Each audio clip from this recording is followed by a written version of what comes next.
Welcome back to the Gen Z Speaks podcast. Today we have a very special guest as always. Introduce yourself. Yeah, my name is Nevin. I am the founder and creator of upcoming social media platform called Socialode. What is this upcoming social media platform? I have no idea. Give us the 60-second elevator pitch. Yes. If you can, yeah. Socialode is a upcoming social media platform that allows users to interact with other users who have the same interests, hobbies, and passions as them while protecting their privacy. Essentially what it does is you mark your interest, social system, we have an AI algorithm that we're generating, will connect you with another user who also shares that same interest, in which you get into a one-on-one discussion. The whole goal of it is to actually just make real friends on a global scale who basically just see you as you. Interesting. Quite That is simple. cool. Yeah. So you go on, Matt Gutierrez goes on, and are you asking me, hey, what's your interest? Do you like mountain biking, surfing? Yeah, so the way it goes is that everyone has a hobby. So for Yeah. example, we were talking before this about camping. Yeah. So let's say you and I were connected because we have an interest in camping. Yeah. Well, under the platform, you're going to be getting third-party articles, images, and videos from outside sources about camping. Okay. You need to decide what you like. If you like those articles, images, or videos, you put a mark, you like it, and Yeah. it moves on.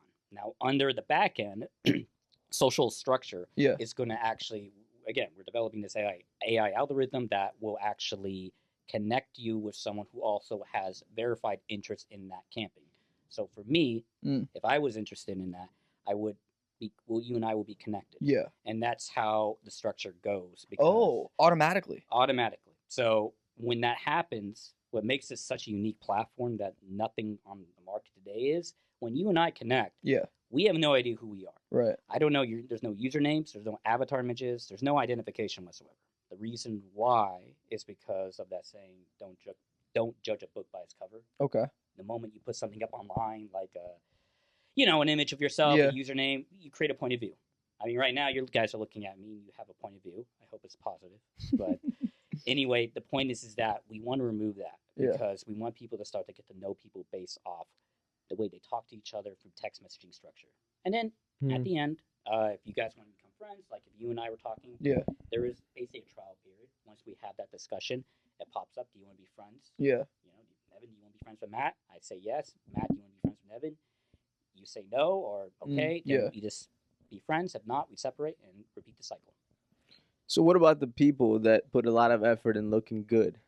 Yeah. Like all that just goes to waste. All the waste. Yeah. Well, you're talking to one of the guys right here. So. Yeah. I spend so much time looking this good. I know. No. It's behind the scenes it's quite sad. No. But from what I understand, right, the premise of your app is you are trying to protect people's personal information, and that's why you don't want people's identities to be there. There are two reasons. Again, social media today is pretty messed up. Where, like you said, you have to look nice, you have to look pretty, you have to get the smile. You're trying to create validation to yourself rather than your personality.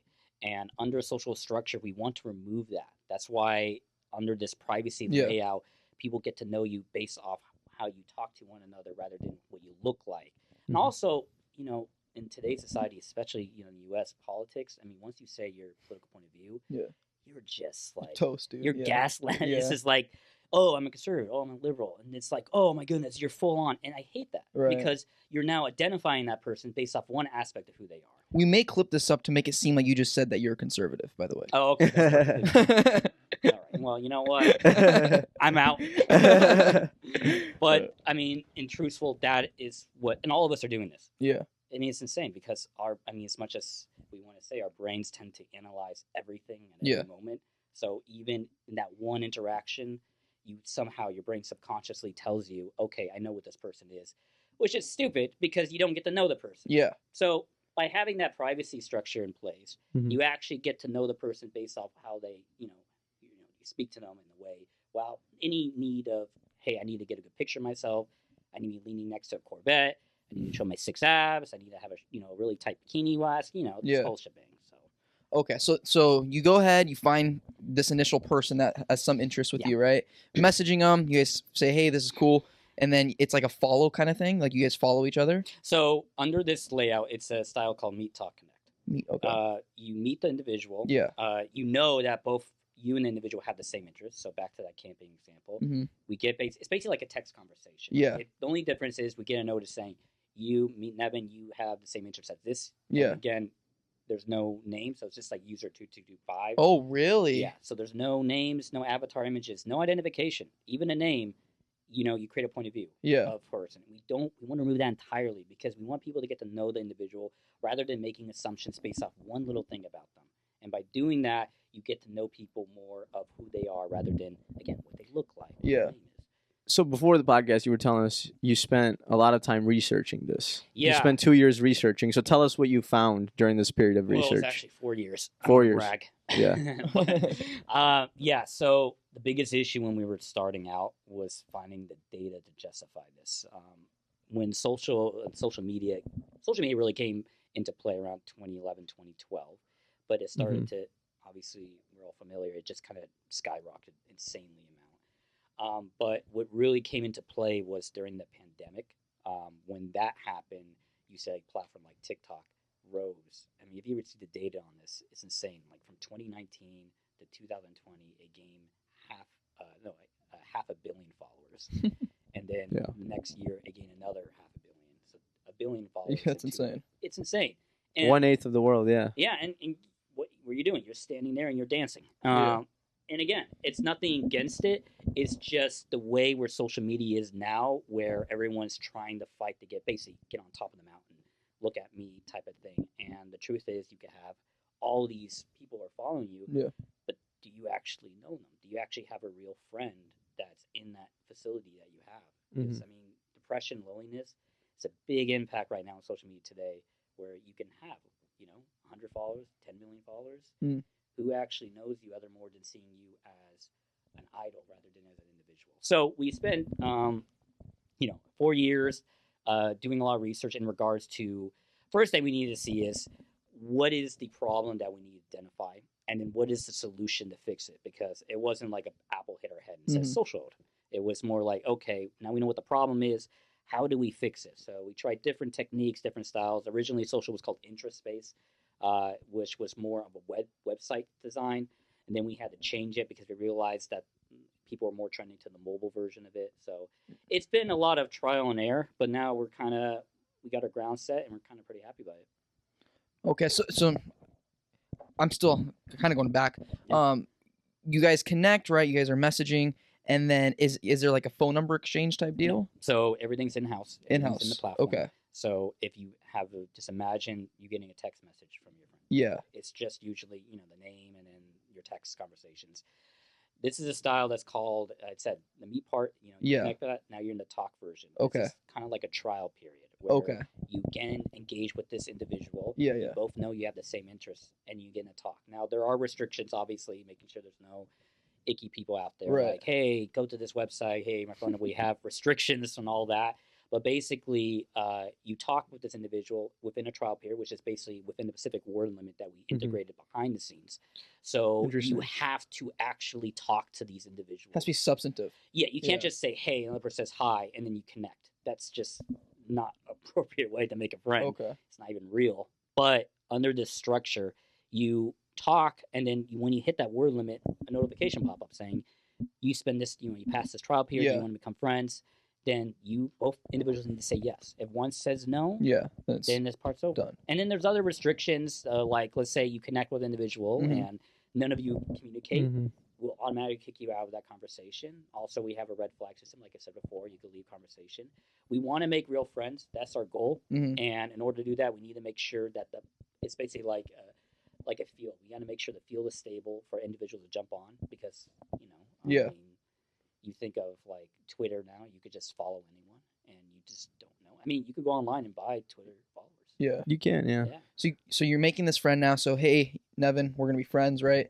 You can basically continue the conversation after this. Yeah, by that time, it reveals who you are. Yeah. I mean, like, so there's a you photo, and I got a name. connected. Okay. Right now, it will be like, hey, you connected with Matt. Yeah. There'll be your profile picture. Gotcha. Very generic thing. We want to create first, again, it's not just, hey, let's connect, move on. You got to make the choice if you want to be friends with them.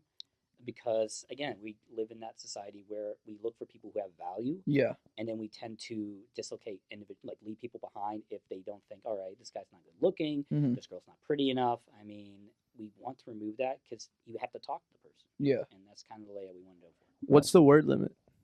That is behind the scenes. Hmm. We can't let Interesting. that out because people will abuse Well, it. yeah. So you've researched the specific word limit or amount. That's from trial and error, from Okay. our beta version, because Mhm. it depends on the individuals who use it, but we keep that behind the scenes and we do change it. So if To I tell test, you what yeah. the word limit is, like 50, then there will be someone who will literally just paste it, because this is a great system for anti-bots, for Mhm. people to come in, because again, if I just say the word limit is 50, then basically scam artists can literally just do Yeah. paste and move They'll on. spam the 50 word limit. Yeah. Exactly. Yeah. And also, especially with AI is going on right now, you can make it very casual. Say, oh, hey, my name is Nevin. I can't talk right now, but I'm going to speak the 50 word limits until you say agree, type of thing. So we Yeah. don't want that. So yeah, it's behind the scenes. So I really like the idea of this and the premise. You're right. Like we need some sort of reform to the current system. I mean, it's just it's interesting because there's no solution yet in Mhm. social media today. I mean, I was looking at there's like, first thing, if I say the problem with social media, everyone knows they have a point of view on this. It's not some hidden Yeah. thing I have to explain to you on it. But I mean, Yeah. like, especially for kids that are in high school, I think one of the biggest issues now is that need to be liked and the desire rather than actually finding real friends. I mean, it's ironic that we live in this age where, we can contact with anyone throughout the world. It's Yeah. within a micro of a second. But the problem is you don't know anyone on the other side of the world. You don't know anyone in Australia. You don't know anyone in Malaysia or Yeah. in London or anything like that. So under Social's layout, we have that ability for you to actually make friends on a global scale who, again, just see you as you. And again, see you as a friend. Not like, hey, what can you provide Mhm. for me? More of Right. communication structure. Something I'm curious about: if there's no profile picture and you can't put your actual name, would people be more prone to catfishing? Because there's no way of ensuring their identities, or do you have a way to ensure? So in that retrospect, again, the way that social follows, because catfishing it's an interesting thing, because obviously if you put too much restrictions on it, you're not going to be able to connect with people that way. And although you can catfish anyone, even if you have a public profile. I mean, Yeah. Especially with AI doing. I mean, those AI Bots, platforms. yeah. You can just literally just say, "Hey, I need a picture of a pretty girl on a horse." Or design your develop video. it, Yeah. And it just Yeah. pops up right away. It's insane. But in regards to that, so the layout of the land is that we're not trying to put people kind of in their same neighborhood type of thing. We want people to make friends, from a global perspective. So again, this is based off the communication you have with them and the choices that you want to become friends with them. I think the biggest issue with catfishing is that one thing is majority catfishing occurs when obviously you're in the same facility as this individual. Also, Mhm. you bring some type of value to them, usually seductive, something sexually wise that way. I mean, that's why platforms like Tinder and the structures like that Mhm. are kind of that facility. So under our layout, again, our goal is to give a lot of power back to the user. If we restrict too much, it's not going to work. So in retrospect, we do have a system. Again, we have a red flag system in place where if something's catchy, you let us know, they get kicked out. Mm. Also, we have obviously our AI algorithm that we're developing. We'll keep an eye on some of the wording structures. But again, everything's encrypted on the back end. We don't even know your name. It's like a 15-digit number. User. Oh, even on the back end. Yeah. So if someone like you're on the back, if you make an account, I won't know it's you. I won't. Oh, that's Matt. I'm gonna mess up with his account. No. Like a blockchain type. Exactly. So what that means is that everyone has a 15, 16-digit code. Yeah. So everyone has complete privacy on that zone. And I think that's important because users, when they want to make real friends, they want to be themselves. And in order to do that, you got to be private. But you can't, if like willingly you're texting, I don't know, I'm texting Joe Schmo. Hey, Joe Schmo, my name is actually Matt. I'm from Los Angeles. You're able to go ahead and disclose this. Yeah, but that's, remember, your decision. You can only do that once you connect with him. Once you connect. And then you have that conversation. Yeah, but we have restricted words on there, such as, you're not allowed to put phone numbers. You're not allowed to put email addresses. Everything's in-house to protect the user. Because as much as you might be a nice guy, Matt, there's another person who's named Matt out there who's not nice. So 100%. So if you want to connect people Why would you want to prevent them from putting their like emails? So like, let's say the friendship is It's going people. great. It's people. I mean, Okay. as much as there's a lot of good apples in the world, there's always one bad apple, and we want to make sure that we want to have a safe environment for everyone. Because again, I mean, a good example is the news. Mhm. I mean, the news majority of the time is focusing on kind of the bad things that are happening in the world because it's something different, and it's obviously it's more intriguing. But it's in reality, we want to make sure everyone's safe, and if we allow everyone to say, "Hey, put your email up, put your phone number up," we'll reach out. This is an issue that's going on with Snapchat. If you ever jog into that people will make random Snapchat accounts and say, "Hey, contact me here," or "Send me money over here." Oh, really? That type of stuff. Oh, yeah, it's pretty bad on Snapchat. So, in order to prevent that, we need to block that entirely for that structure, so people can actually. Again, we want individuals not to connect right away. Yeah. You got to have that conversation before you make that choice. So you can give your number later down the line, like just initially. Yeah, this is. I mean, Gotcha. after you go through the trial period and you Right. both agree to become friends, then your profile opens up. You have an open text conversation. Gotcha. The whole shebang. Okay, Okay, that that's what I makes was- more yeah, sense yeah. now. Yeah, because I thought you can't give your Oh phone no, number. no. Okay. I mean, once you become friends, you're just treated as a friend. As a friend. So the trial period really is: can I trust this person? I don't know what they look like. I don't know what they sound It- like. I don't know what their name is. It's based but off the conversation that you have with them. got you. Because again, anything you put up is a point of view who you are, and some people might be against people how they look. You know, and you might have a headshot picture of you surrounded by puppies. I mean, it's a cute thing, but maybe someone has a bad experience with puppies. They already create a point of view who you are. Interesting. And therefore, it's like, Okay. you know what? I already know what this person is. Mm-hmm. We all do it. Yeah. It's just based off our layout. And by removing that entirely, you can focus on the individual based off the text conversations you have with them. So this initial stage, that's what really is a differentiator. Exactly. Because again, there's right now with social media now Yeah. is there's no opportunity to make friends. It's more on numbers. It's a competition. It's just, hey, I need to get to the top. I need to be the best. And it's like, well, do you actually have any relationships like friends, real ones? I mean, one of the biggest issues I think, unfortunately, for our school system is that as much I wish they teach us this is that when you obviously go there for the education, go crazy for that. But one of the biggest problems I think is that you go there also for the community. You go there for the people that you are actually, because people you're with in school are the people that are going to grow up and basically be part of the world. And once you get away from that, people don't realize once you leave school, it is such a lonely place. It's just everyone's going. I mean, heck, you could be staring left and right, cars going different direction. Everyone has their own lives. Yeah. And it's unfortunate that kids, especially in this age, they can't really emphasize that once they leave. It's like a life lesson that you don't know until you actually go through it. That's interesting. Yeah. It's something that we're trying to hope that we can actually bring back some really authentic connection structure. So in terms of the layout, I want to make sure somebody listening in understands basically, and tell me like if I have this wrong, but I'm thinking of your app in the sense I go on Instagram, but I can't log in with my profile or my username.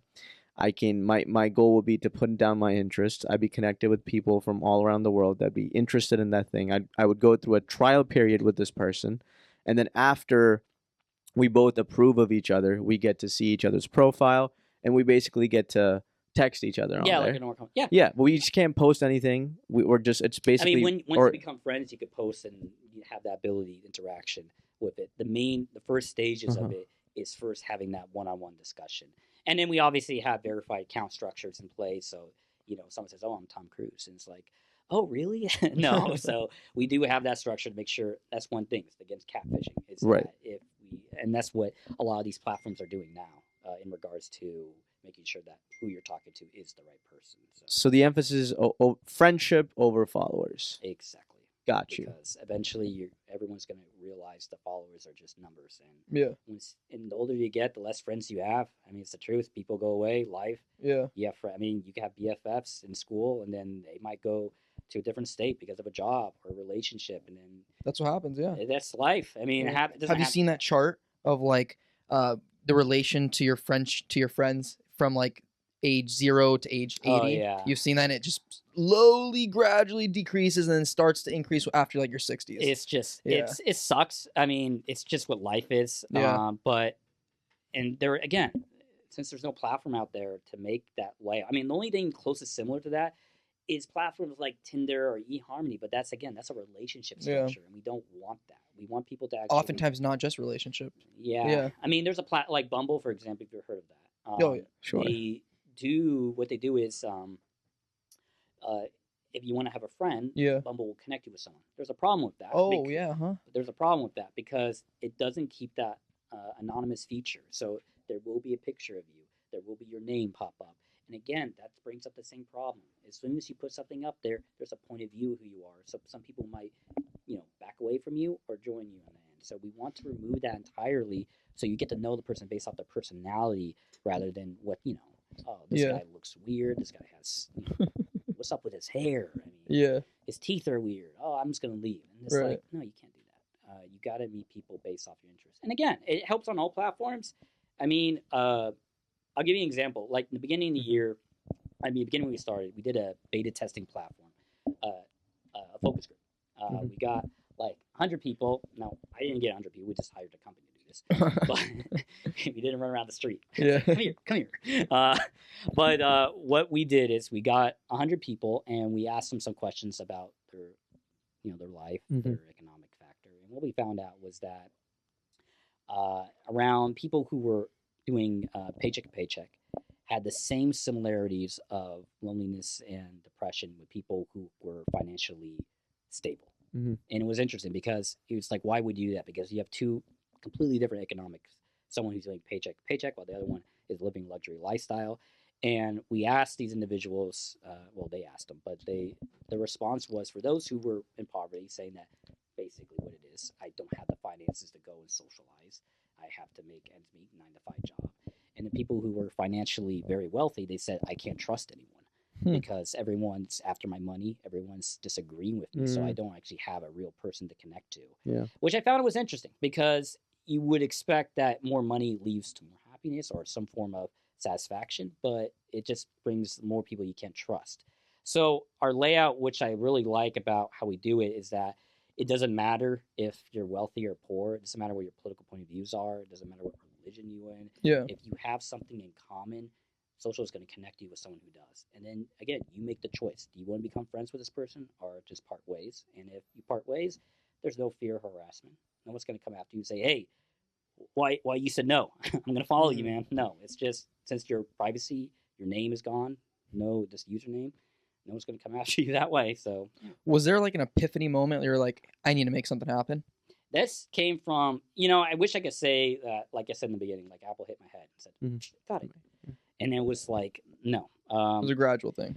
It was a gradual thing because of my experience. Okay. I never really had any close friends at all. It's something that I just grew up with that from kindergarten all the way to the end of college. So it sucks, but you learn, like, if you're feeling the same way, someone else do. So it was more of an emotional drive why social was created. If I had like a normal lifestyle with friends and everything like that, this one never been made. It would be more like, why am I here right now? Really interesting. Yeah, I mean, and listen, I'm not the first one. There's other people out there who don't, and it's not like, let me rephrase this. It's not like I was hiding in the shadows. Yeah. I couldn't connect with anyone. It was like I was a puzzle piece in the wrong box. I was like the opposite magnet. My personality was basically the same as right now. I couldn't connect. And I know there's millions of people out there feel the same way, yeah. the same way. And they might have friends that they might consider friends, but no one's really themselves. Because again, we're all putting on masks. I mean, the way we talk, we have different masks going on. I mean, when I'm talking to you guys, it's different than how I talk to my parents, and you say vice versa for you guys as well. So by putting on these masks, you're not really being yourself. So the idea is you're most truthful to yourself is when no one's looking at you. And by having that privacy structure in place, you'll be able to be truly yourself. Therefore, if someone on the platform actually agrees with you, likes what you're saying, then you actually have some authentic friendship or some type of relationship that's worth going for. Does your app, I'm curious, give like prompts, like suggest prompts as questions to connect we were thinking about, there's many ways for this to connect people. I mean, the first stage is just using articles, images from third-party sources, so you could just like it and move on. But we were thinking the idea of doing like prompts and questions. The problem with that is that, like, for example, like, are you a fan of football? and you say yes, well, it's like that's such a vague answer. Mm. What type of football? Are you tackle, flag? Are you in college? Do you like NFL? What type of NFL team? You know, so it brings so many more questions. So when you connect with someone that way, it's like, oh, you like football? Oh no, I like Pee Wee football. Oh, well, I like NFL. Oh, I guess this conversation's not working. So I mean, we try to do the question layout. It's a little difficult.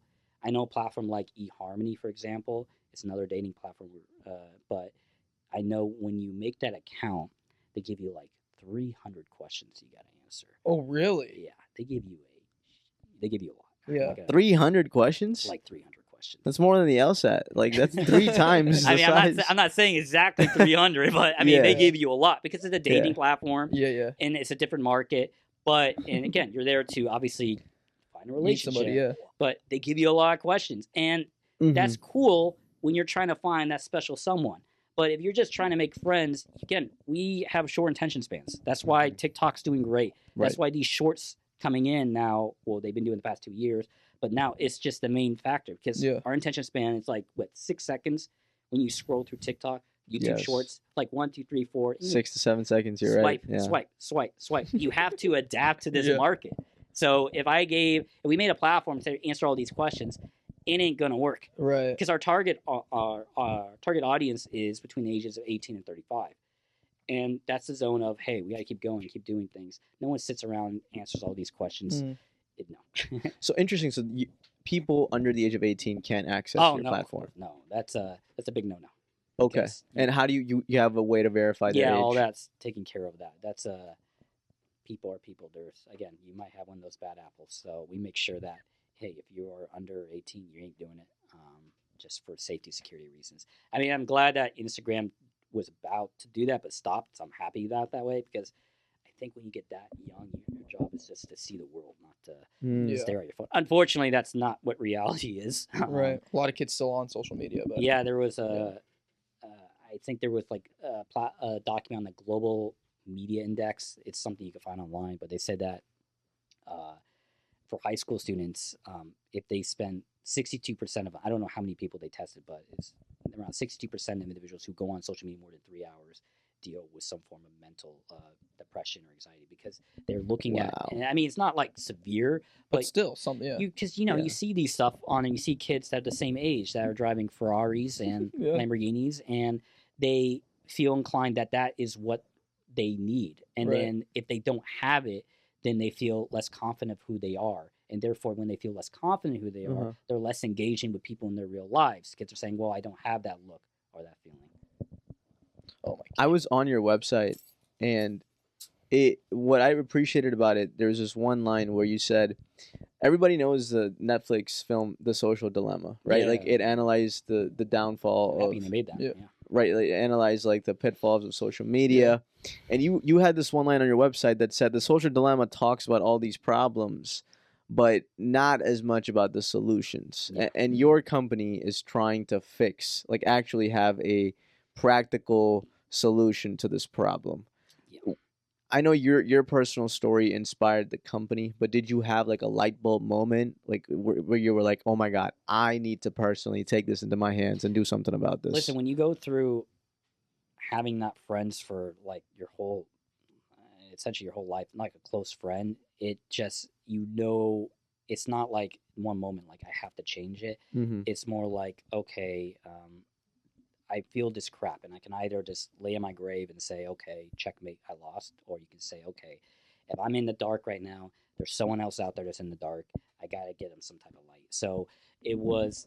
I know you're asking, like, is there a pivotal moment, like watching a clip or anything like that? There wasn't. It was more of a emotional experience, and I Which think is more impactful. it's also the best way for a startup company, because if you are focused on money, you will never succeed for a startup company. You have to have a emotional drive. Why are you doing this? Because that's when you have emotional drive, the amount of hours you work on a company, it means nothing. Yeah. You just Yeah. don't care. You can Just spend do it. I mean, You have a purpose, man. Like that drives you. yeah. I mean, like, listen. I mean, July 4th, when people are shooting fireworks, I'm in my room working on the business plan. New Year's Eve, I'm working on the pitch deck. I mean, this actually does happen because it's just when you have that drive, you just keep going forward and doing it. Because one thing is also is you gotta have a product that a consumer wants. It's something that can be built today, and it's something that is frankly you can do yourself as an individual, so you don't have to pay costs for it. But yeah, that's kind of where our structure is. So on the startup side, this is where I'm really curious. Are you a coder? No, I'm not. Okay, so how did you go about finding these skills that you maybe lacked? Okay, so that is either you find someone who does, Right? but there's stuff that you have to learn just to have the better perspective. For a coder, we have a CFO. He's in New York, and I think from my perspective is I'd rather find someone who's actually already well informed on that product rather than me trying to Learn it. Yeah. I mean, don't get me wrong. I'm learning it enough to go and have a conversation with it, but be able to say, hey, we need to have more in-depth work. I need to find another co-founder who can be able to jump that. So that's why we have our CFO. Yeah, makes sense. No, sorry, CTO, and then our obviously our CFO as well. That's in that same area. Gotcha. But how did you go ahead and find these individuals? Man, that was tough. Yeah. That's the reason I'm asking this question is because there's a lot of guys out there start doing a startup, right? Before I had Pallet Dudes in college, like I wanted to do, like I didn't know what it was. I want to do something though, right? Yeah. So whether it was an app, whatever it was, and I don't know how to code, bro. And so it's like you ask your friends, they're not interested, and you have to not only do you have to find the person to code these websites, you have to find someone that's just as passionate as you. And it's a bitch. That's just what it is. And so I think a lot of people out there are curious, like, how do you go ahead, find that people maybe with like-minded, but are like-minded, but have different skill sets? This is, I mean, I'll tell you how I got these founders because you understand my mindset. I got the first founder that came out. I mean, founders, what I mean by that, this is before we actually became licensed as a company. Yeah. But, you know, it was more like, hey, you work, you know, you're going to be part of the founder, we'll become it. So the first one I got, nice guy, down to earth dude. He had a major in accounting. Okay. But that was his limit. The reason why I hired, now I can admit my mistake on this one. The reason why I hired him, he was the first one that was interested and was, you know, it's kind of like the young eye, like, wow, this guy's only interested. I'm really happy by that. So anyway, that ended. The next guy I worked with him. He helped on developing the business plan, and we're kind of playing against each other back and forth really well. Come to launching our funding campaign, about to launch our funding campaign, I was doing some work citing on our business plan, and I found out that all the work that he was doing, he took it from someone else's online. Okay. He just replaced the company name with ours, called him out on it. Obviously, you can see where that happens, because that was like 4 months of work, just like, dude, what was happening? And then the third round, I had two co-founders. One was the CTO, one was the CFO. I worked with them for probably a year. We were in sync, and the goal was, you know, this is when we were doing the beta, and we found and we tested it out. It worked. We're happy. Yeah. So what happened is right before we did funding, the founder, the CFO, left. He convinced my CTO to leave, and then he tried to steal Socialode's idea from me. And how he did that was that he had this lawyer friend basically draft this 6 or 8 page heavy lawyer document. If anyone knows what a lawyer document is, basically just vocab that's beyond the comprehension of a normal individual. They try to make it as confusing as possible. Not only that, but he sends an email saying, here's this document, and he calls it a mutual disagreement. It's complete BS. Because the ironic part of all this is that he never put his name on anything. He never wanted to be like, when I said, hey, let's become a C Corp, he always said, Nevin, how about you just put your name on it? And later on, you could put our name on it. I'm like, that makes no sense because it implies that you're not really committed to it. And he's like, oh, yeah, good point. But I digress. So he sends me this email. It's a mutual disagreement form, 8 pages long. And the email says, Nevin, you have 3 days to sign this. And if you don't sign it, I'm going to assume that your signature's on there anyway. And it's like, there's so many, there's just so many red flags on that. Not to mention that it's completely illegal. Just because you send someone a document, it doesn't assume that the signature's right away. Yeah. Not only that, a month later, he gets a lawyer, and the lawyer comes in and starts doing the scare tactic. Nevin, you need to do this, or legal repercussions will apply. This guy's spending like $8,000 on this zone. I'm flattered. The fact, well, I'm not flat. Well, I guess I found it. That's actually a green flag that somebody put in $8,000 on a lawyer to steal your business idea. That made me happy, but it made me smile knowing that this guy because I worked with him for like a year, and that brings up the question That's about insane. co-founders. Yeah. Is that I never knew that was going to happen to him. I mean, we had every weekly conversations. Yeah. You know, every week, like every Monday, we had a team meeting. And Yeah, like, yeah. Hey, what we're going to do this week, but never thought he would do that. And anyway, lawyer comes in and says, you know, Nevin, you got to do this, or you know, you're going to be paying a lot of fines, legal repercussions, yada yada. Fines for what? Scare tactic, Being man. original. This is a good example when someone comes with you with a law firm, you don't assume that you lost. One of the best things I recommend anyone making a startup is having a solid NDA. That was something I made them sign before they even. I think during the second interview, I asked them to sign an NDA to make sure, like, hey, anything I tell you, keep it intact. So when the lawyer came up to me and started doing all this scare tactics, I just showed them an NDA. I'm like, dude, do you see this? Your guy signed it, and it states clearly everything you're saying is not justified. So the lawyer comes back and says, well, they deserve some type of compensation. I'm like, there's nothing here. Your guys voluntarily left, and not only that, they tried to steal the platform. And the lawyer's like, yeah, you're right, backed off on that one. But it's just back to the original question you were having about finding right co-founders. Yeah. That's tough because you gotta, from my perspective, it's not about the status of their resume, or it's about, you gotta hear what they're saying. Mhm. Also, you gotta, the first like month or 2 months, you will start to smell something out and keeping your eye on.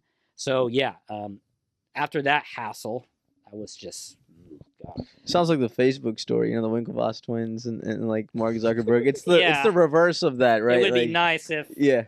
I had the more money for that. Yeah. But Yeah. then after that, I found these guys that came in, and you can just tell right away. And so I guess my advice for this is tough because it's like how you find a good co-founder. It's from experience, and I hate that because that means you have to go and really understand a person's perspective of what they see. Because if they look for money, that's a red flag. There has to be passion for it. Because if there's no passion other than more than greed, then the whole thing's crumbling. Because you probably went through that same thing where people are like, when you're doing your palette platform, there are people that are just say, let me just do it because how much money I'm going to make? How much money I'm going to make? It's like, I'm about expansion. I'm about growth.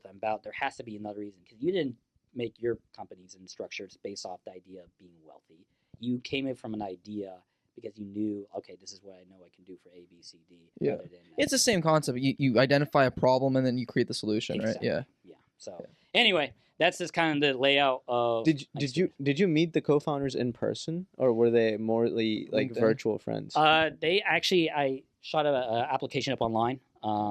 So I met them obviously on Zoom and stuff, everything like that. One co-founder, our CTO, is in New York. Our CFO is in Florida. So that's another thing. My last co-founder, the one that kind of jumped ship, he was in India. So okay, I'm not a fan of doing that anymore, just because he was Indian. Well, he was from India. Okay, so, okay. Indian as well. So the first big mistake you made was I'm Pakistani. I can say that. Oh, yeah. You get the that green was light. the first big mistake, man. That's the first one. I should have Indian you people there. are the most clever people on planet Earth. No, I love Indian people, man. I'm not implying that, but I am saying like what I am implying though is you did you ever meet this guy in person or no? What? Did you ever meet him in person? The guy in India? No. So I mean, I don't know. You might have like flown to India to do some yoga, meet some Indian food. Yeah, it wasn't like one meeting saying you're hired. What I did is I gave 3 interviews with them. For each one. So the first one's like an intro. The second one's actually more in depth. The third one is even more in depth about that. And that's when you got to start feeling him out. And again, I was working for him for a year, and he was a good guy. The reason why he left was the CFO, who was from here, California. And this is the guy that I actually met. I met the CFO here in California and actually had a Starbucks meeting with him before he signed on. He was the one that to convince my CTO to jump ship and work with him, steal the platform, the whole thing. Who paid $8,000 to the lawyer? Wasn't it the CFO? The CFO. That makes sense. Yep. Because the Indian guy would never spend $8,000 No. on a lawyer. Hell no. No. The On a startup? The Indian guy I had, I call him the Indian guy, no. It's okay. I don't want to give his name out, but because I lost respect for him. I was more surprised and disappointed in him than the CFO because I worked really closely with him. like had communications with him every day. Yeah. We were in sync all the way, but it was very disappointing that the CFO was able to convince him that quick to just say, "Hey, I have the money," because he had the money. And what I mean by that, he didn't have the finances, but his job as a CFO, as a help for funding. He basically, in a nutshell, said, "Hey, I have money. Drop him. Come work with me." And he did that within a second. It was weird because when he sent that document I mentioned, the 8-page lawyer document, I shot him an email back to him, and it was a group email. So he sent it to me, but also our CTO in India. And I shot him up saying, like, we don't need to sign this, and you're giving a deadline that's not appropriate at all. Yeah. 30 minutes later, that guy in India signed it.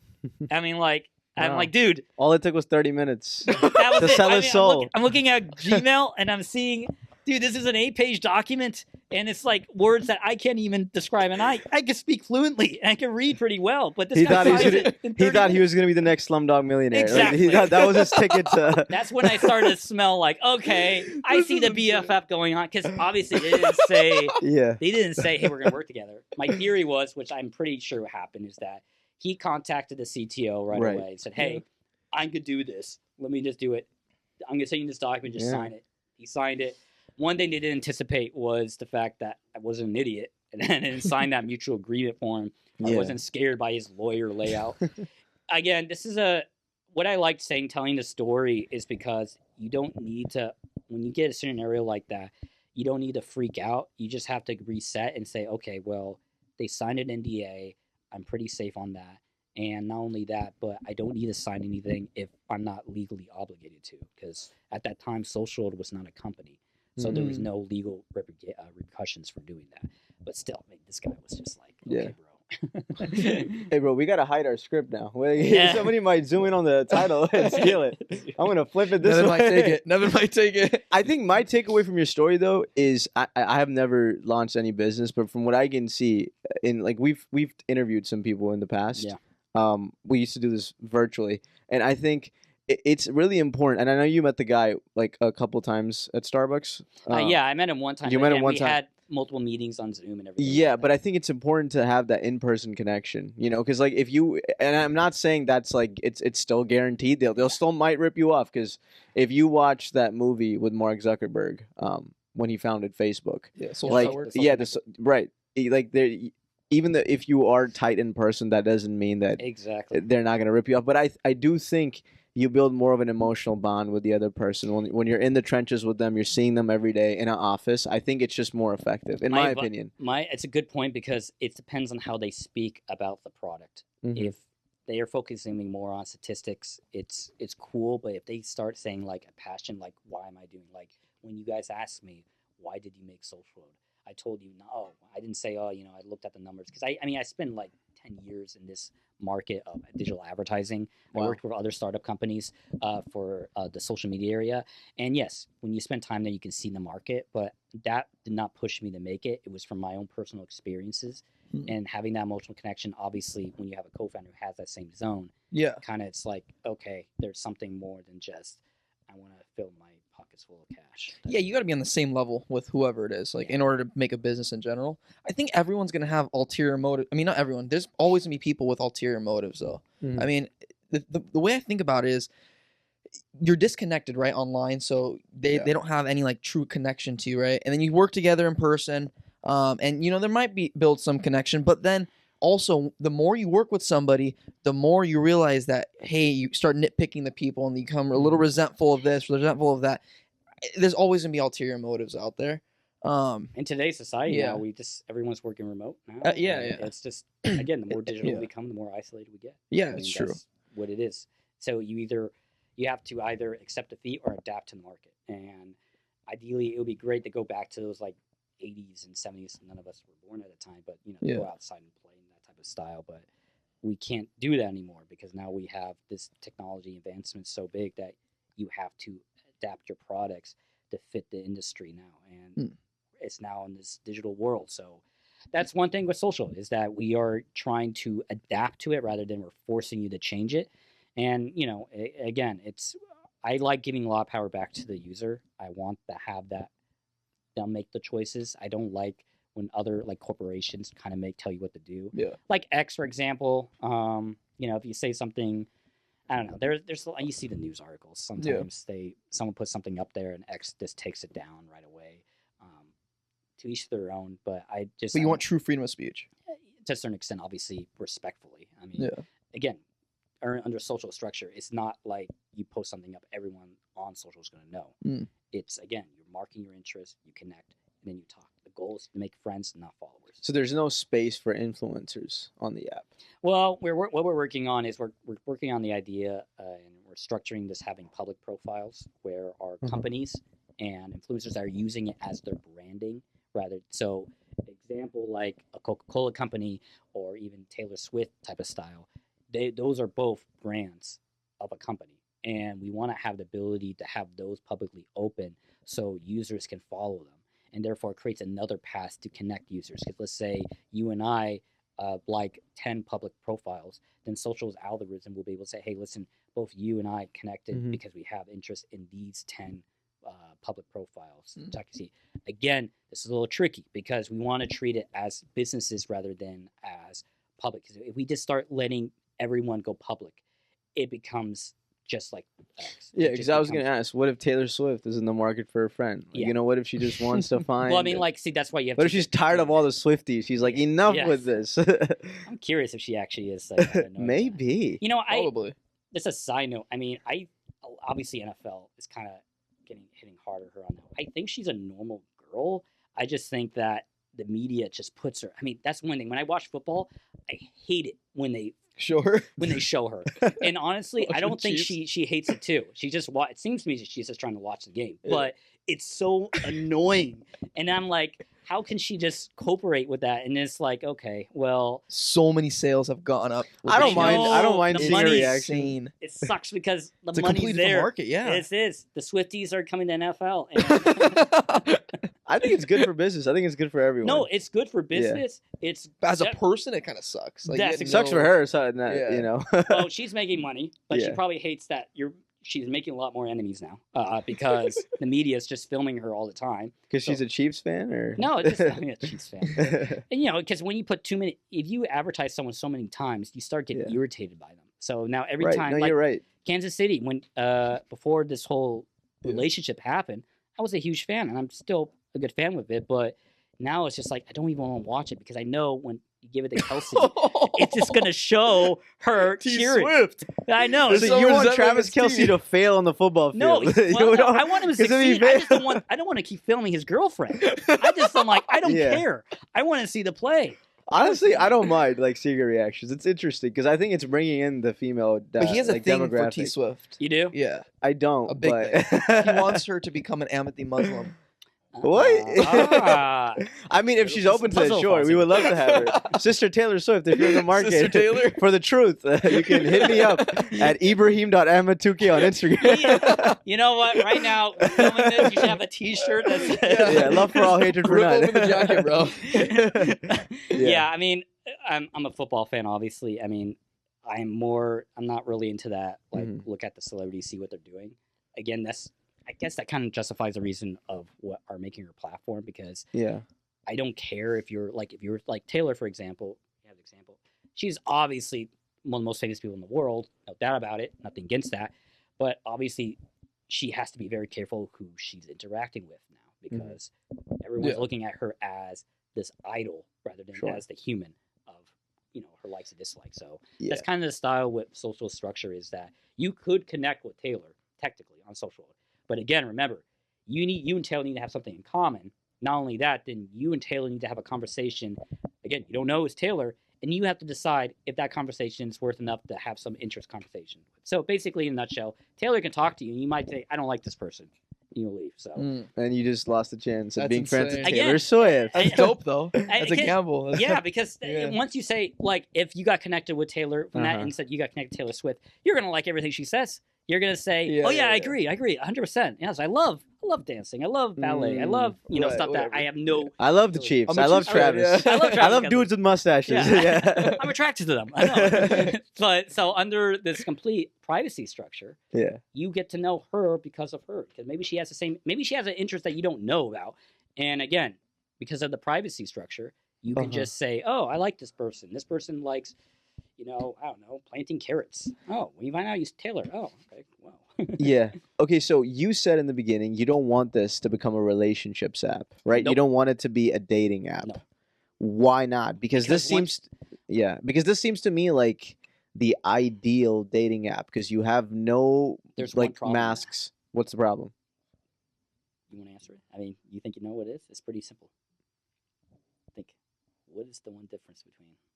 Let me see. Well, you if have I- to see the person in order Exactly. Yeah. to like There them, has yeah. to be a sexual attraction to someone. You gotta, as soon as you can have the greatest conversation with someone, but we're all genetic. Our DNA likes some people like big people, like small people. Yeah. The whole genre. So there has to be a sexual attraction to that. That's why it implies that once you have that sexual attraction, then you have to put on your best A game. That brings back to that original thing. I gotta look the best. I gotta have the great smile, the great look. Therefore, you're looking for qualification. But Love Have is you- Blind I was says just gonna I say don't Love is need to Blind. have that on Netflix. Love is Blind tells me That show, I man, that's, Have you seen it? Have you watched anything? I like haven't my watched. sister watches episodes. It's, You sit down and I watch it with wa- her? Sometimes, I'm not binge watching episodes popcorn till 3 a.m. in the morning. Slinky Yeah, shirt no, on. I'm not doing that. I'm just watching the Do troll. they work out though? Some of I the don't know. people? I don't know. I'm not a Love Have is you watched Blind. it? I watch a little clips of it. I don't watch it Oh, yeah. religiously because I have to, because it's Yeah, something yeah, part yeah. of our business, and that's gutsy. Love is Blind, man. That's the idea. Do they work out? No, of course not. No, I mean, okay. You got, Yeah. there has to be. There has It's to be, yeah. reality TV, so Yeah. you never know for sure. True. We don't even know True, if true, that's fair. anything is real that's Any happening. type of relation, you got to have a sexual attraction to, and it doesn't matter. You have the greatest conversation in the world. You got to have that. But sexual attraction fades over time, right? I'm just like, I know your app is not. You want to tell them about your idea that you had in college? Oh yeah, I had this man.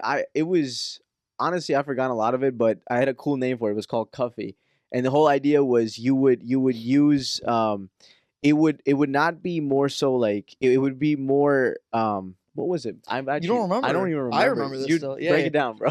I remember some of it. So damn, I made a whole Yeah. idea. So it was Yeah. basically he wanted a dating app essentially where you kind of like off the bat you talk to the person, right? So you can see them. Yeah, you on- don't get to see what they look like. Yeah. but you get the conversation with You them. can have And a there's conversation, yeah. there's features. A lot of people have already tried this. So, and But done then you this. go straight into a video chat after you Yeah, guys say, you do like a video Yeah. chat. Yeah, Exactly. So you don't have like because the thing That's is what it was. It was a FaceTime. people that yeah. use Tinder or Bumble, whatever, right? You can have conversations with people and then you just won't show up on a date. Somebody just won't show up, right? Yeah. And so it's like it automatically. I mean, it makes sense somewhat, but it's like off the bat you have that initial interaction with them, It almost gets like rid you of are the in person. catfishes. It goes straight to the Yeah. point. But that's a completely different chapter. But what I was curious, like, why are you against your app becoming relationship space? I Because- understand the profile, but Because it creates you. Again, it goes back to the idea that you are now trying to qualify yourself as basically a mate. That I need. Here's me leaning by a Corvette. Here's me in the Bahamas. Here's me in these 6 abs type of thing. Because obviously, sexual attraction, going down the mammal instincts. We want to be the best primal mammal. So you are trying to portray yourself as someone that you're not, and that creates competition. And then that obviously you stop being yourself and you start representing what you think you are rather than being what you are. you don't think people do that in friendships though, and like just Well, regular. because of friendships, your goal is just to find people with the same personalities, not the same, but someone that you just can connect to. Like Initially, but that's what he's trying to block. Initially, like if you see somebody with like I don't know, whatever it is, right? You're not Yeah. attracted to the person. You won't go and talk to them. Like, exactly, yeah. yeah, Right. that's true. Yeah, yeah. Maybe I'm looking at you. I'm like, I'm not attracted to this dude. I'll move on. I'm not gay, but Or he doesn't look cool. Like he doesn't look like Yeah. he has my interest or whatever, right? your guy, and your girl, whatever. You correct me if I'm wrong, but it seems like you're capturing like a super specific niche, right? Rather than capturing like a whole atmosphere of people. Like Instagram's capturing almost everybody, and you can use it as a dating app, you can use it as a sponsorship place, you can use it as whatever it may be. But you're capturing a niche where you're just trying to get true friendships onto the app. Yeah, especially. And if you're not trying to focus on the relationship aspect, exactly, yeah. there's no relationship in Mhm. this one. I mean, loneliness. I think in 2000 last year, the U.S. General, I think Surgeon General or something like that, you can find online, said that loneliness is one of the biggest. Right, it is. It's epidemic. Yep, epidemic right now. Yeah. And so you gotta find a way to fix it. And in order to do that, you gotta look at what's happening now and what's gonna happen in the next 5 years. And look at it right now. We're all digital right now. We all have Yeah. our phones. We all shoot out there. Tinder, it's like, oh, I'm not attracted. Swipe. Mm-hmm. I remember in high school was always just keep swiping right because you couldn't get the Yeah. girl, so you're just hoping. My roommate in college used to do that. He would just swipe right on everything. On everybody. Yeah, on Yeah, everybody. because it's like Because that's how you get the most matches. Like, Well, yeah, right? Like, fair, makes sense. makes sense. yeah, Yeah. I try that. It's just like, again, it's like you are looking for someone. You're looking for someone that you could be attracted to. Yeah, yeah. Not like, hey, let's be a friend. I was like, okay, this person looks weird, has Nazi signs. I gotta back off. Right. So I mean, like, we want people to, have people connect based up purely on, hey, let's have this conversation, see if it's something more than like having a friend on a global scale. I want someone. My ideal dream is to have someone like in North Dakota connect to someone in Australia That'd be because they have the same interest in, planting grass or whatever. There's so many. There's hundreds of categories. What do you think of Omegle? I'm curious. And so If, I thought about that. for those Yeah. who don't know who Omegle is, do you want to describe it? it's just it connects you with random people. And it's like a FaceTime call, right? Like Originally it was a random text layout. Oh, so I did not know it that. would be just a random person. It would be a message board system, and it will say user 225 and Yeah. 225, which is kind of interesting because you might think it's similar to Socialode. The problem is that there's no criteria, so you're just connecting with a random person. Mm. You could connect with a 14-year-old, you can connect with an 84-year-old, but now it changed more into this like chat roulette, if you've ever heard of that platform as well, where it's now just connecting you based off random videos, webcam videos, what you're Right. So yeah, that has turned more into, unfortunately, pornography. And Yes. it's just Omegle now, right? it's yeah. just guys jacking off. Yeah. Oh shit! Yeah, it is. It Yeah, is. it's sad. Really? They had potential, man. They had potential, but they And just during COVID, it was Dude, do you remember we were on a trip somewhere, Chicago. Chicago, and we met some Australian dudes, right? Remember this? From Omegle. Yeah. Yeah, and like connected them on social media and stuff. They seem like dope dudes, but the majority is like, Yeah, now it is. yeah, it's weird Yeah. stuff going on. So my Okay. idea was basically like the Cuffy thing was Omegle, but for You had finding thought about this. relationships. No, now that I'm thinking about it, it's kind Yeah, of like huh? that. I see. So You know. It's like Omegle, but you get to with the profile and like Yeah. video chatting. So I guess I'm curious about that. It's that you go through like a Q&A, and then when you match Dude, I with- forgot the whole foundation of the company. Like 5 minutes Get ago, some I can't entrepreneur explain to class. you. it sounds like you're at a bar, like, dude, I had this great idea. No. So, it was my class at USC, my entrepreneurship class, Oh. and every kid had to pitch an idea to class. Then 5 got selected. Mine got selected, and then we built an app around it, like a beta, like not an actual Yeah. coding and sitting down. It was like a 4-month yeah, long thing. I got you. And then it became something else. It became like exactly what happened. I got a bunch of classmates on board, and we talked, and it just became something like I don't even remember. Like I think it Remember you became got pissed off about it. Like they were trying to take it a different direction. like I was like, "What are you talking about?" And then they took it to I think they made it finding like roommates in college or something, or like some like classes, some sort of friendship. so you just college. exited. You're just like you take. I was just doing the presentation, bro. Like I was doing so many things at that time. Like I have no entrepreneurial ambitions right now. I'm involved in a lot of other stuff, but like, yeah, that was the idea. Back to your like platform, No, which is back to actually Cuffy. coded. Back to Cuffy. Cuffy's a cool name though. Tell me if I'm wrong, bro. That's a pretty catchy name. Cuffy. Cuffy. I thought it was a dope name. I was like, Yeah. what? My Depends How'd you on the come icon. up with Socialode? huh? Social. Oh, was, we had a yes. Yeah, there's nothing impressive about that. It was more like, again, it was originally interest space, so I'm like, crap, because I was going to do I it, like but that name too, though. I Interesting. like it a lot. The problem was that I went to go buy the web domain, and someone already took it. So I'm like, rats. So anyway, social. I was trying to find a word that obviously was easy Uh-huh. and simplistic. Yeah. Obviously, when you go and buy a web domain, they get pretty pricey. Yeah. And I was like, well, I'm trying to do something because I'm like, at that time, X was Twitter. So I'm like, all right, I don't want to do an animal. I don't want to do any of that stuff. Yeah. So I'm trying to find something that affiliates with our market. And I'm telling you what my mindset was thinking. Yeah, Like, yeah. all right, well, it's a new form of social media. So I like to have the word social in there, but I need to have something. I can't obviously buy that domain. So that's where that ode came in. So Socialode. So, I mean, I know Spell it for me. Socialode. Okay, so there's one L. Yeah. Yeah, I mean, I think Google had like an issue. I think Google was because someone printed the name wrong and it just Really? Yeah, it was. I don't remember the correct story of it, but I don't know if you Matt know it or No, I'm just asking something else. Yeah. Yeah. Well, anyway, it was just. Yeah, I wish that you have ideas like a stranger told me this or some mist in the area said say social. Mm. I'm a huge name guy. That's why I asked. Everything I mean, do a is name it's makes important, a big. man. It's It's Huge. important. TikTok is, my God, what a That catchy is name. impressive. That's a name, I mean, yeah. I wonder what type of Chinese government agency thought that. Yeah. Literally. Maybe President Xi, as he was taking his bath. TikTok. Yeah, TikTok. That was very incredible. That's very impressive branding for that too, because Yeah. it just flows off.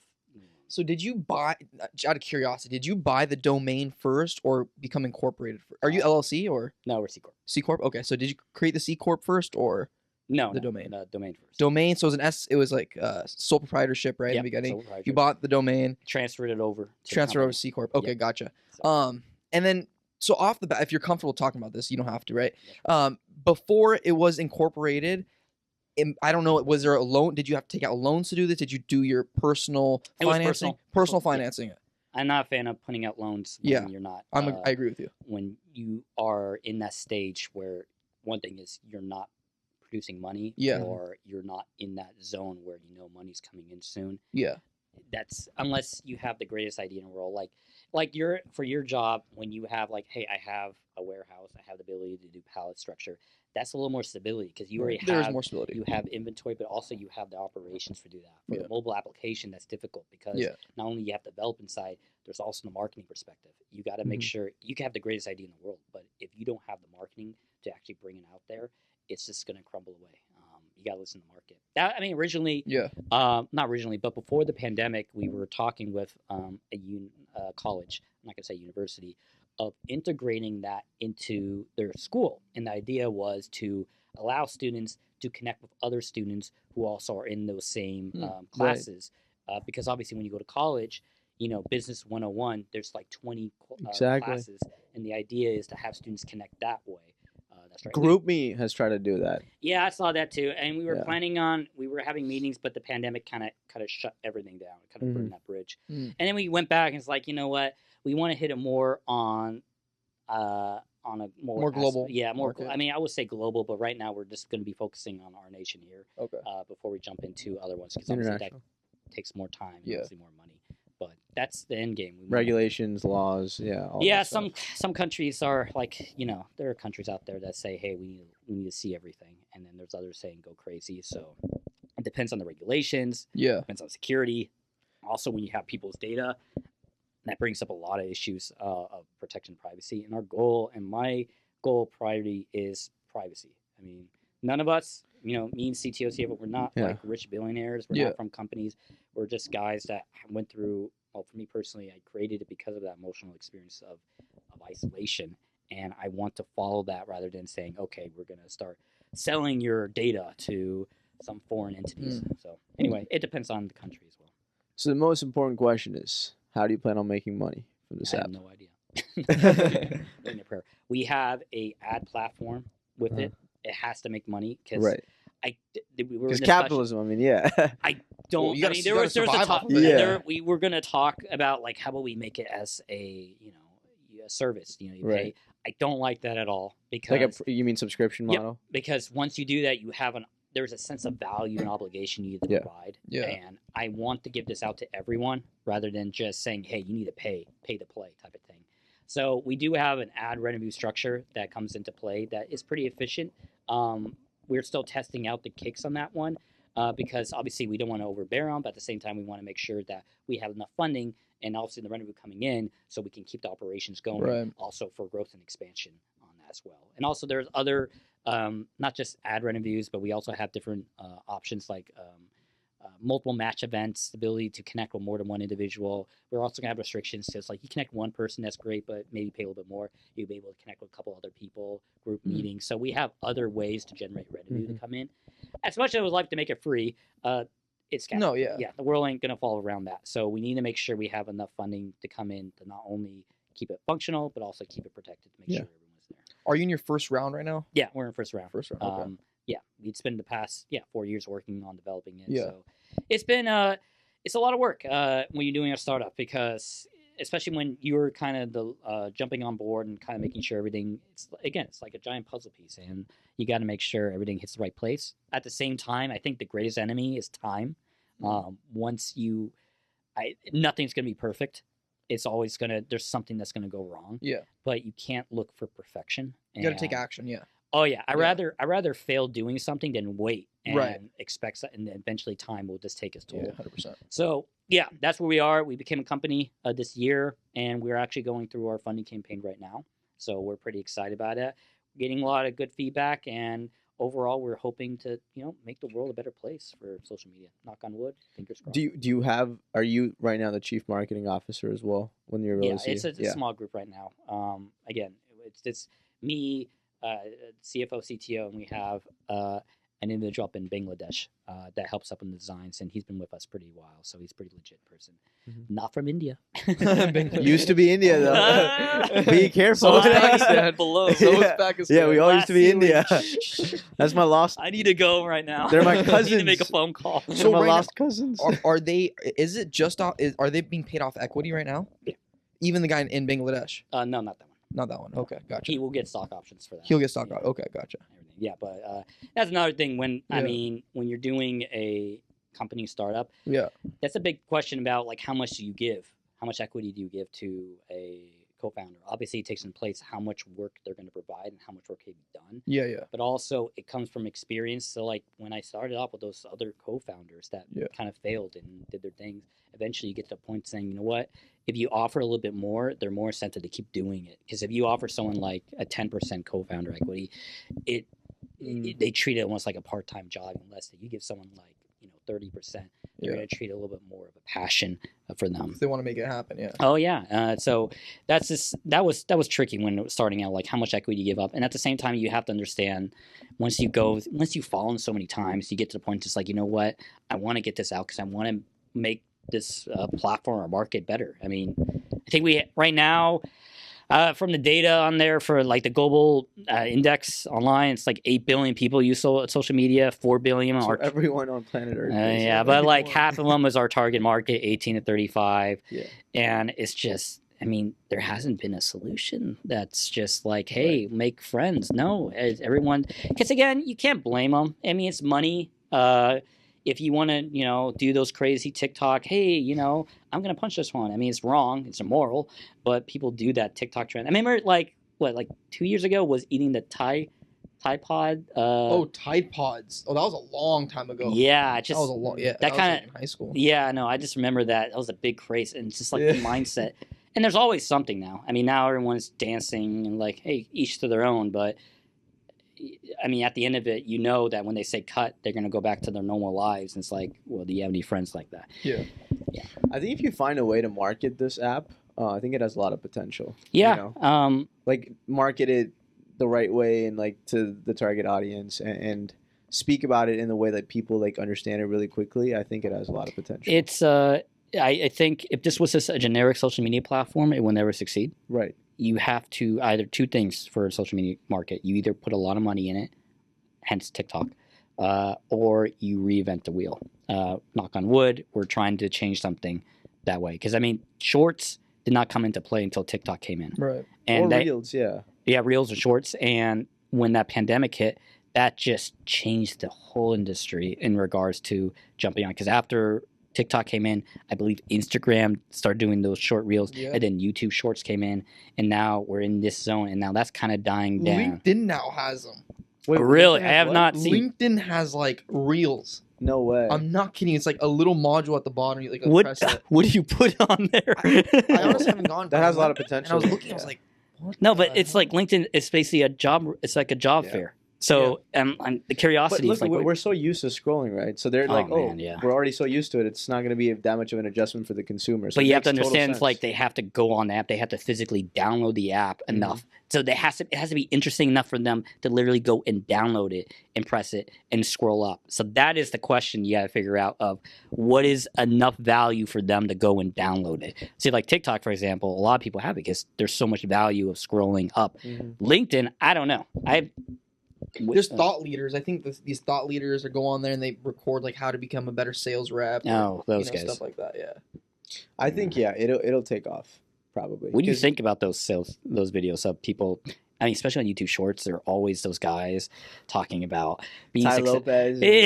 and they talk about, I just read all these books, guys. It's like, I sold this first company for $15 million, and then I built an apartment. It's like, bro, congrats. Ask this guy what he thinks. What do you think? What's your thought on it? So I disagree with like the people that don't have any value. The people that are providing real value, then I can understand it. And I might be a little biased because I'm starting a community course. Yeah. So it's actually pallet flipping course. So it becomes like this thing where I put value into this. I put time into this, and my real reason of even starting Pallet Dudes is to help people start their business. So to get young entrepreneurs in, because I was a young entrepreneur, didn't have any money. It's like, how do I start a business? And I didn't really have any guidance, right? There was no answer like, hey, you can sell this and make this, right? And now I've realized that there is like it's a really low barrier to entrance business, and you can buy a pallet for $500, $800, and double your money. Like, why not do that? And so I've had this realization, and I realized I can capitalize on some of this experience and put together a community. Because another thing is, so liquidation business is it goes in many different branches, right? But there's one branch called brokering. So you can broker loads of example. Some Amazon sellers are out there, their accounts being closed down. They have Crocs for sale, and now they have to liquidate it at 10% of retail, right? So I get offered these offers all the time. And now the problem is, who am I going to go sell it to? I have this offer that I met from this guy on LinkedIn or whatever. It was WhatsApp. But it's like, how am I going to go sell? And there's nothing out there right now that brings all these brokers together so you can offer people loads. And so that's part of it as well. It's kind of an inclusive area where brokers can go in, have 100, 200 guys on there and say, hey, I have, these Crocs for 20% off of retail, right? Who wants it? Yeah. And it starts this little frenzy, but I think one of the biggest difficulty for you is that, from my point of view, correct me if I'm wrong. Yeah. Is that you are in a market where you have majority of people who don't know what they're talking about, and they do that motivational crap. 100%. And now they put you in, obviously, the way you're explaining it, it's like, wow, nail in the coffin, right on. But the problem is that they're putting you in that bundle with everyone 100%. Else. 100%. And how now, you stand out. Yeah, in a room full of screaming people, how can you be heard? I mean, that's basically it. And yeah, that is the hardest thing, because that's tough. I mean, that's something that, I don't know, have you found out a solution yet for that? So yeah, I've been thinking about that a lot. And so something I've been researching a lot is, are there other people providing value in pallet flipping? Like, is it happening? There's one guy out there that does it well on YouTube. His warehouse his business called Nice Find Wholesale. Just a little shout out to him. And he does it well on YouTube, but there's nobody out there actually providing providing value of who are the sources. Like, how can you go find a Home Depot contract, right? There's nobody out there saying, hey, here's the biggest buyer of Amazon truckloads, and this is where you can get the cheapest truckloads, right? There's no information. Trust me, dude, I spent about a year. I quit my job and I spent 9 months just diving into how do I even get a contract? How do I do all this stuff, right? And that information's just not available, bro. I visit local warehouses, talk to these guys. Nobody's willing to give you an answer. It's all in the hush. And so at the time, honestly, I would have been willing to drop, $5,000 to get a contact even, because I knew that there was value behind this. And so if I'm out, and also I paid like $100 for this person's, it was a little like ebook kind of thing. It's like how to pallet flip and suppliers and tricks and tactics, whatever. It was all bullshit. Like there was just nothing of value in there, right? And so I've realized, especially now that I'm starting to put this whole thing together, is that there's nobody out there that's really doing this. It's a super niche market. Not a whole lot of people know about it. And I think if I'm able to market it well, it can create like this inclusive community.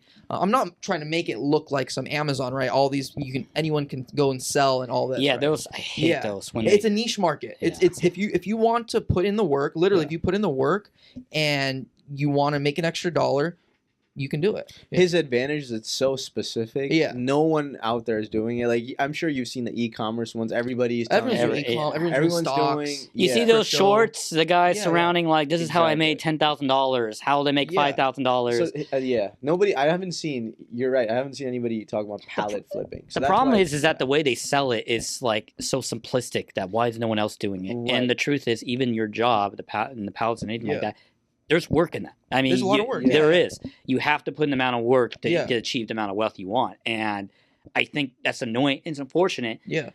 for many parts, especially in your zone when you're trying to market it. Yeah. Because there's like, what makes yours different than this guy? This guy's in a Ferrari. 100%. This girl has a hot chick next to him. And that's and what he's I tell talking people. about that. This isn't a get like Quant. He bought a pallet recently. I told him like it's not a get rich quick scheme, right? It's just not. You're gonna buy the pallet, and it's gonna take you a month to double your money. But you can scale it to something bigger. Like you can take it from 1 pallet to 10 pallets in a year. It's extremely possible, right? And 100%, dude. Why would you go with me? You don't have to. And that's my biggest thing. When people come to buy pallets from me, I tell them off the bat, my biggest value proposition is customer service and transparency. If the business isn't for them, I tell them don't do it. I literally straight up say don't do it. I don't always have pallets for people. Like, for example, there's two main types of pallets. There's Gaylords and plastic wraps, okay? Plastic wraps are higher quality product. A lot of people want it because you can sell an offer up in Facebook Marketplace. But if I don't have any available and these people, there's only Gaylords available and the Gaylords are good for swap meets and these people only sell on Facebook and offer up, I'm going to say it doesn't make sense for you. You know what I'm saying? So it's like a customer service transparency value that I have. I'm not going to tell you to join if you're not trying to become successful in pallet flipping or whatever it is. Yeah. I can see a lot of value in smaller cities and towns to affiliate with that. There is. Yeah. Just for sure. because of that expansion. Because obviously in places like Los Angeles where we're at, Yeah. it's kind of like it's a fierce competition, this whole area. Yeah. But yeah, that's tough. I just, that's the one thing I hate. I hate those Yeah. commercials. Yeah. I mean, and then the diet with you, pills, yeah. and the dude's like, this guy's like 80 years old and he has like 8 packs. Yeah. And then there's this They chick all on want left to and right. make you look more jacked, and like Exactly, and that that's- will solve all your problems. And that's another thing, because it makes you feel self-conscious about yourself. And then that brings up that back to, hey, another reason for me to jump back to my thing. Yeah. But the idea is, once you see what an ideal image of what a man is or what a woman is, and you're not representing that, Yeah. your self-confidence just falls to the root. And then therefore, you're less inclined to interact with people, you're less inclined to do activities, and therefore your social skills start to dissipate. So, again, we in our layout, and we're just hoping like, hey, you could be 300 pounds, you can weigh 30 pounds if you're living that long. Go crazy. 30 But pounds, damn. you just have to talk to them. And another thing, just as a side note, is that we're also integrating a language converter where basically, in a nutshell, if you type, you write in a different language or you speak a different language, this will be a future version. But right now, if you're texting like in Spanish or something like that, it will convert to the language that you're familiar That's with. cool. I was going to ask if there was some type of conversation conversion. We do that. So Nice. we are integrating that. So let's say, you speak, you're typing in French or Yeah. you're the person talking French, it's going to convert in English perfectly for you. So Oh, that's pretty badass, yeah. that allows you to make friends on a Yeah. global scale. So you're democratizing friendships. Yeah, we're our goal. I'm giving you taglines, man.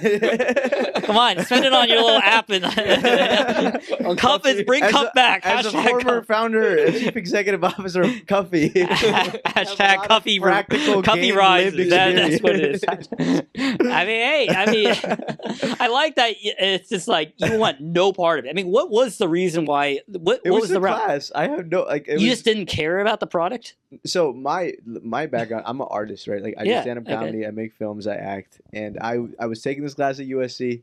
It was an elective entrepreneurship class. Actually, the guy who taught the class, he was a vice president at Apple. Worked for Steve Jobs back Whoa. in the 2000s. Yeah, he Oh, was a super cool, cool guy. okay. Yeah, so he was a super cool guy. Yeah. And the whole idea of the class, bro, was pitch an idea, right? Make a team, find like you said, find your founders in the class, pitch it to the class, and then we all get to vote. And then he brings in outside like business people. Sometimes some of them are investors, and you get to do it in front of them. Like Yeah. I pitched this coffee idea. There's like a very big what's like a protein company. It's huge, bro, in Okay. like fitness, and their company is worth like $500 million. And they went to And he was USC, there? and they were there.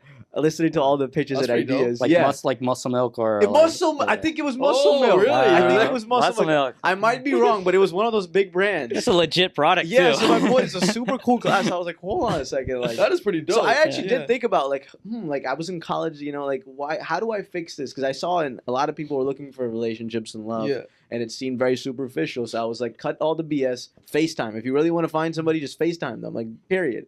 And obviously, like there was a lot of problems with that, right? Like I slowly figured that out. Yeah. But yeah, man, I have no regrets over it. Like I just thought the name was super cool. Like I was just proud of my biggest accomplishment was the name, bro. If anybody's listening to this, But you're the only one that came up the name in your group. I came up with the name Cuffy. Like I was the That's C. it? Yeah, that's it. And the business plan, well, that's we'll think about that later. So let me guess, everyone's doing all the work, and you're just leaning back saying, "Yeah, I made the name." I had my idea. Like I had my plan. Okay. A few ideas got I had chosen, concepts right? of a plan. At the I had concepts of a plan. Okay, before we go, Yeah. forget about my lame duck company. What if somebody's listening Not to a this? company. Yeah, former company. idea. in Oh, progress. you know what my professor told me? Actually, the biggest lesson I learned in that class is he said ideas are cheap. Like and he wasn't saying that to me, attacking me, but He's looking right at you. No, day Listen, one, ideas are he was cheap. like, "Coffee is cheap." No, first day of class, he's a very cool guy. He was like, "Guys, ideas are cheap. You have $1 million idea. This girl has $1 million idea. I have $1 million idea. Yeah.